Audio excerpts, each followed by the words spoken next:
Monsieur le secrétaire général, merci de votre présence. Merci, messieurs. Moi, il y avait, dans le prolongement de tout ce qui vient d'être dit, trois questions que je souhaiterais vous poser. La première, vous avez beaucoup fait référence dans vos réponses au gouvernement, en fait. À chaque fois qu'on évoquait la relation et la tension qu'il peut y avoir entre le pouvoir législatif et le pouvoir exécutif, par exemple, en répondant au rapporteur sur la question du rôle du parlementaire dans le contrôle de l'application de la loi, vous avez précisé à côté du ministre. Je voudrais qu'on aille au bout de cette idée-là. C'est-à-dire, est-ce que pour vous, lorsqu'un parlementaire s'intéresse au fonctionnement de l'appareil d'État, le ministre concerné est un interlocuteur obligé et en quelque sorte un passage obligé? Je vais vous donner un ou deux exemples. Si on prend par exemple l'un des outils de la promotion des fruits et légumes qui s'appelle Un fruit à la récré, qui est cofinancé par la Commission européenne. On sait qu'en fait, la France est assez incapable d'utiliser l'enveloppe qui lui est dédiée sur cette opération. Il y a des problèmes qui se posent entre le fonctionnement de la filière concernée, l'interprofession, le ministère de l'Éducation nationale et France Agrimaire. Soit on s'adresse au ministre avec un courrier, une question au gouvernement, et c'est très très long parce qu'il a autre chose à faire, parce qu'il y a d'autres priorités au niveau des membres du cabinet, etc. Soit on y va directement, en fait, sans forcément passer par le ministre. Et par exemple, cette mission décide de mandater deux parlementaires, majorité-opposition, pour aller comprendre qu'est-ce qui bloque et pourquoi est-ce que la France est incapable d'utiliser l'enveloppe qui est dédiée à cette opération du fruit à la récré. Quel regard est-ce que vous portez là-dessus? C'est-à-dire, est-ce que vous pensez que nous pouvons avoir cette autorité directe auprès d'une administration décentralisée ou centrale dans l'application de la loi au sens général du terme? Dans le prolongement de cette question, est-ce que vous pensez que cette mission peut être utile? Quel conseil nous donnez-vous?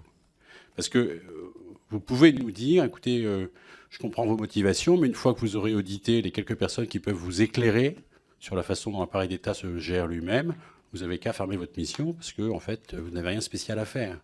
Ou est-ce que vous pensez que d'ici la fin du quinquennat, sachant que c'est une mission qui n'a pas été voulue par le gouvernement, mais qui a été voulue par la conférence des présidents, nous pouvons avoir un rôle direct au contact des services, des administrations?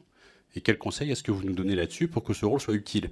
Et tout dernier point, au fond, il est question de l'autonomie du Parlement, en fait, dans sa maîtrise de la complexité du pouvoir réglementaire. Et si nous avions modifié la Constitution, et si nous le faisons d'ici la fin du quinquennat, quel regard vous portez sur l'idée de créer un outil de compétences autonome, indépendant, rattaché au Parlement, sous la forme d'une agence telle qu'il était programmé ou... Je reprends d'abord sur la question qui a été posée par plusieurs d'entre vous sur les décrets qui ne sont pas sortis. Je crois que à partir du moment où je disais tout à l'heure que 90% des décrets sortaient dans les 6 mois, il est exact que 10% ne sortent pas dans les 6 mois. C'est sûr. Pas du tout. Ah non, je m'excuse. Tous les chiffres vous sont donnés, tous les tableaux vous sont donnés mensuellement. Je reviens les regarder avec vous si vous le souhaitez. 90% des décrets sortent dans le délai de 6 mois. Et comme encore une fois, juste pour reprendre les termes de ma dernière audition au Sénat, où la sénatrice avait calculé que maintenant le délai est désormais de 4 mois et 18 jours. Ce n'est pas nous qui l'avons calculé. Donc, mais vous avez raison, il reste des textes qui ne sortent pas dans ce délai. Et ensuite, on a deux difficultés. On a certains qui nous prennent un peu plus de temps à sortir et d'autres qui ne sortent pas. Ce sont deux cas différents. Certains qui prennent un peu plus de temps, généralement parce que soit il y a des différends interministériels compte tenu de la mesure, soit parce que les concertations ont pris plus de temps. Et par exemple, aujourd'hui, vous avez raison de me dire, on est à 90% de taux d'application de la loi de finances, donc il reste encore des mesures de la loi de finances qui n'ont pas été prises. Donc ça rejoint un peu la question de tout à l'heure, et c'est également la vôtre, monsieur le député. Quel est le rôle d'un parlementaire, vous disiez par rapport à ça, mais il est tout à fait normal que les parlementaires nous alertent en nous disant il y a tel décret, on ne comprend pas pourquoi il n'est pas sorti, nous y sommes attentifs, et le Premier ministre, qu'on voulait lui signaler, la première chose qu'il fait, c'est qu'il nous dit veuillez regarder, convoquer une réunion interministérielle et sortons le décret. La dernière fois, j'ai fait cet exercice au Sénat. Au Sénat, on m'a signalé un décret sur les caméras piétons des pompiers qui n'étaient pas sortis. Je n'avais pas ce décret en tête. Je me suis tourné vers le ministère de l'Intérieur. On a tenu les deux réunions, on a signé le Conseil d'État. Dans les 3 mois, on a sorti le décret. Donc, par rapport à votre question, il faut quand même être dans la conscience que par rapport à il y a 10 ans, la situation est sans commune mesure. Je voudrais juste reprendre la comparaison avec la loi de 2004. Quand vous avez voté la loi de 2004, et notamment son article 60, quand vos prédécesseurs, quand le Parlement a voté la loi de 2004, et vous nous avez demandé de vous faire le point au bout de 6 mois. Il y a un amendement qui avait été adopté au Sénat qui n'a pas été adopté au Parlement pour dire qu'il faudrait qu'on vous dépose un deuxième rapport au bout d'un an si le nombre de décrets non pris était supérieur à 33%. Donc vous voyez, la situation qui était celle de l'époque, si on se disait, au bout d'un an, il reste 33% des décrets pas pris. Nous, au bout de 6 mois, il reste 10% des décrets pas pris. C'est encore trop. Il faut qu'on y travaille, mais si vous voulez, il faut comprimer au maximum ce taux et aller chercher les mesures, mesure par mesure. Voilà. Mais le problème, ça fait le lien avec l'autre partie, et le problème de l'application des lois est en très grande partie, non pas derrière nous, parce que nous devons le traiter tous les jours, mais en très grande partie traité. Il est tout à fait normal que si vous voyez tel ou tel décret qui n'a pas été pris, que vous puissiez nous le signaler. Ensuite, je m'excuse si j'ai été imprécis, mais bien entendu, il est très, très important que les décrets, les Français sont très attentifs à la sortie des textes et dans des délais rapides. Et encore une fois, c'est une priorité absolue pour le président de la République et le Premier ministre. Et tous les 6 mois en Conseil des ministres, il y a une communication du secrétaire d'État chargé des relations avec le Parlement pour faire le point ministère par ministère et loi par loi sur l'état des résultats. Donc, je crois que de ce point de vue-là, les choses sont très partagées et très prises en compte. Il y a 2 autres aspects. Il y avait un aspect sur la complexité. Hein, vous utilisiez ce terme. Il est vrai que l'ordonnancement juridique est complexe. Et quand vous disiez, mais comment est-ce qu'on peut conjuguer nos efforts, il est clair qu'on a là une difficulté. Le volume des lois est devenu aujourd'hui très important. Les textes d'application, il est fréquent. Mes collaborateurs m'avaient remis des chiffres en disant cela pourrait être cité parce que ça impressionne quand même. On a plusieurs lois pour lesquelles on a plus de 100 mesures d'application à prendre. Parce que quand la loi fait 150 ou 200 articles, in fine, nous avons 150 mesures réglementaires d'application à prendre, dont aucune n'a pu être écrite avant le vote de la loi. Donc vous voyez, et tout ça repose, c'est tout à fait logique d'ailleurs, le même bureau du ministère qui en charge tout ça, et généralement aussi sur les mêmes partenaires extérieurs pour les consultations. Donc la prise de conscience collective que ajouter de la norme à la norme n'est pas... il est nécessaire de légiférer et de prendre des textes d'application, mais qu'un volume excessif fait croire d'ailleurs dans la toute-puissance de la norme, alors que comme vous l'avez dit les uns et les autres, et j'en reviens à votre question initiale, savoir si elles entrent en vigueur dans les faits pour les Français est sûrement très important. Donc, est-ce que l'administration est placée sous l'autorité des ministres? Donc c'est tout à fait normal que les parlementaires s'adressent aux ministres, mais il est tout à fait normal aussi que dans le cadre des missions qui sont les vôtres, notamment le cadre de la mission de contrôle, vous évoquiez d'aller sur le terrain, je veux dire, chaque administration sait que c'est dans la nature des choses, si vous voulez. Cette question-là n'est pas questionnée. Et le fait d'ailleurs que, pour loi par loi, si vous voulez, les parlementaires qui ont pu davantage y travailler, notamment les rapporteurs, mais pas seulement, puissent être en contact avec le ministère pour ensuite suivre l'application, paraît, encore une fois, pas seulement sur la sortie des lois, la sortie des décrets, puisque tout ça, vous l'avez, et ça pose pas de difficultés particulières, même s'il peut y avoir des décrets qui manquent. Voilà. Tout ça pour dire que je crois il y a une communauté de conviction qui est que la loi suivi de ces décrets d'application doit intervenir dans des délais brefs, et que ensuite il faut veiller à ce que dans son exécution les Français puissent y recourir dans de bonnes conditions. Je voudrais revenir un petit peu sur l'esprit finalement de cette audition et de cette mission. comme le disait le rapporteur et la présidente dans l'accueil, elle est centrale. Vos prérogatives, vos fonctions sont telles que pour nous, c'est évidemment central de comprendre comment vous travaillez, ce qu'est votre propre jugement finalement. Madame la présidente vous disait à titre personnel, quel regard portez-vous, etc. Je vous dis ça parce que le sentiment que j'ai, là, après cette heure passée ensemble, c'est que si tout ne va pas bien, en tout cas, tout va pour le mieux.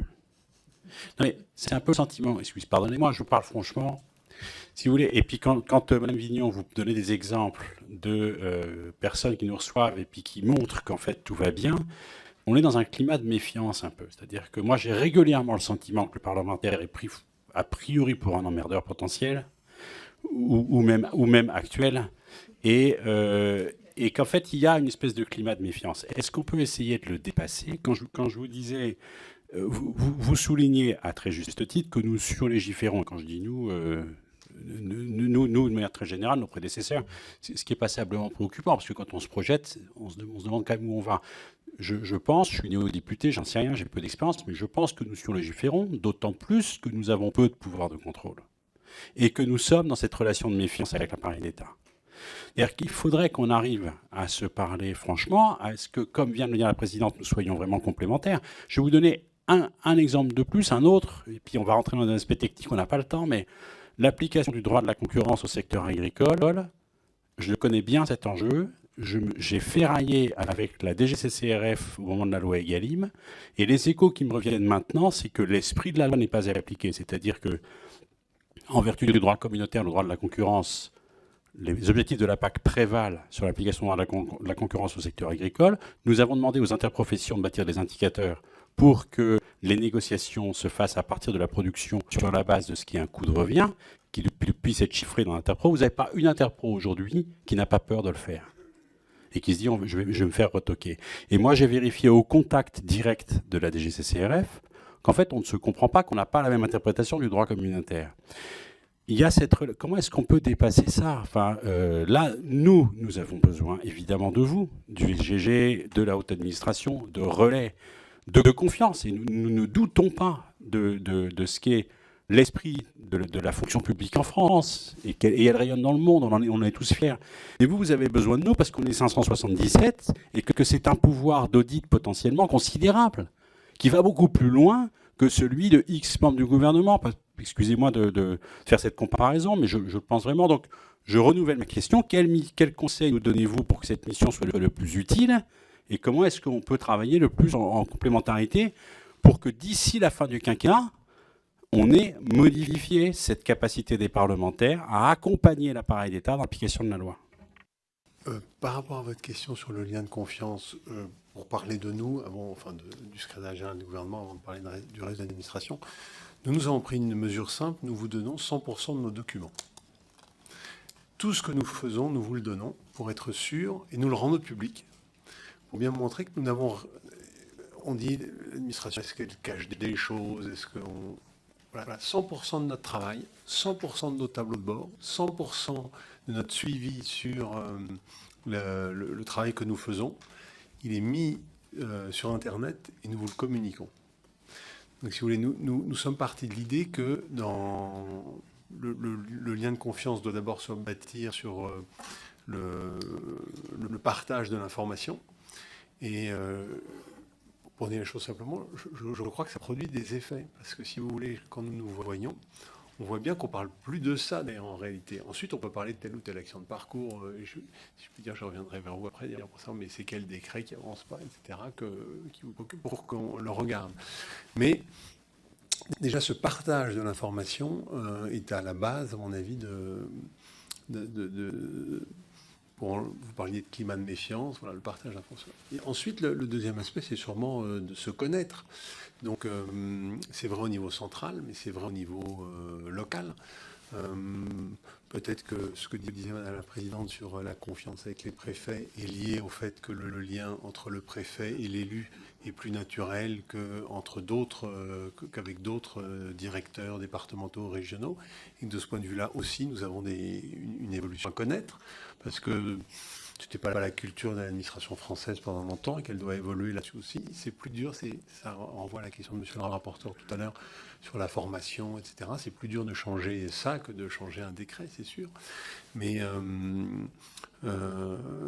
alors ensuite, vous posiez la question de comment est-ce que concrètement, je crois que c'est un travail qui se fait, qui doit se faire loi par loi. Hein. C'est pas enfin, c'est ce que vous disiez d'ailleurs. Il ne s'agit pas d'avoir un travail loin des mesures du terrain. Il s'agit de savoir loi par loi, comme c'est d'ailleurs beaucoup plus régulièrement fait qu'avant. Le sortie des mesures est suivi surtout leur exécution, leur bonne compréhension, ce que vous disiez même la députée pour telle mesure de la loi ESSOC. Pour dire les choses simplement, j'ai l'impression que les choses sont en train de changer, hein, si vous voulez, quand on se compare. Moi, j'ai été 12 ans directeur de ministère dans 2 ministères. Je crois que les choses ont quand même... nous sommes dans une évolution assez sensible des pratiques.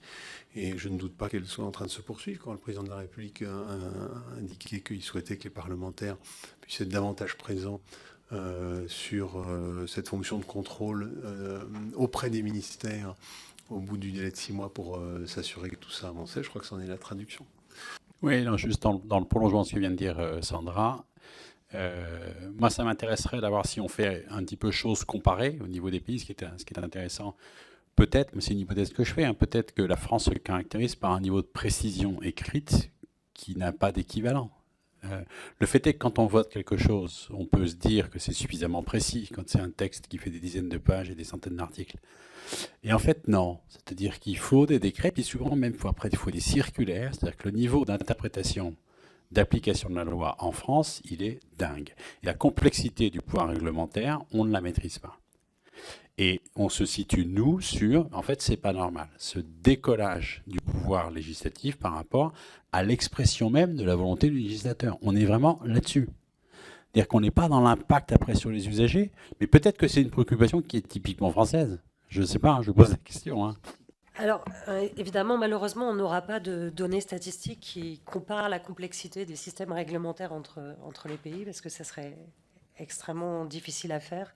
Et nous n'avons pas non plus de données sur le temps que les pays prennent à développer leur décret d'application, par exemple, ou de mise en œuvre. Donc ça, malheureusement, on ne peut pas vous donner. En revanche, la discussion, en fait, me fait penser que, idéalement, dans un système réglementaire fonctionnel, vous avez effectivement une loi qui a fait l'objet d'une étude d'impact préalable, mais les mesures réglementaires phares visant à la mettre en œuvre devraient aussi faire l'objet d'études préalables d'impact au moment où elles sont développées. Et pour vous, typiquement, c'est le moment où vous vous saisissez de ces textes réglementaires censés mettre en œuvre une loi pour pouvoir réagir et dire mais est-ce en ligne avec l'esprit de la loi ou qu'attend-on exactement de ces études, de ces textes réglementaires? Moi, ma compréhension de ce que j'ai pu voir dans d'autres pays, c'est que, et le prenez pas mal, c'est que les parlementaires se saisissent moins en France des études préalables d'impact que ça peut être le cas dans d'autres pays, et notamment au Royaume-Uni. Et ça, c'est un levier d'action qui, normalement, devrait vous aider à reconnecter les deux.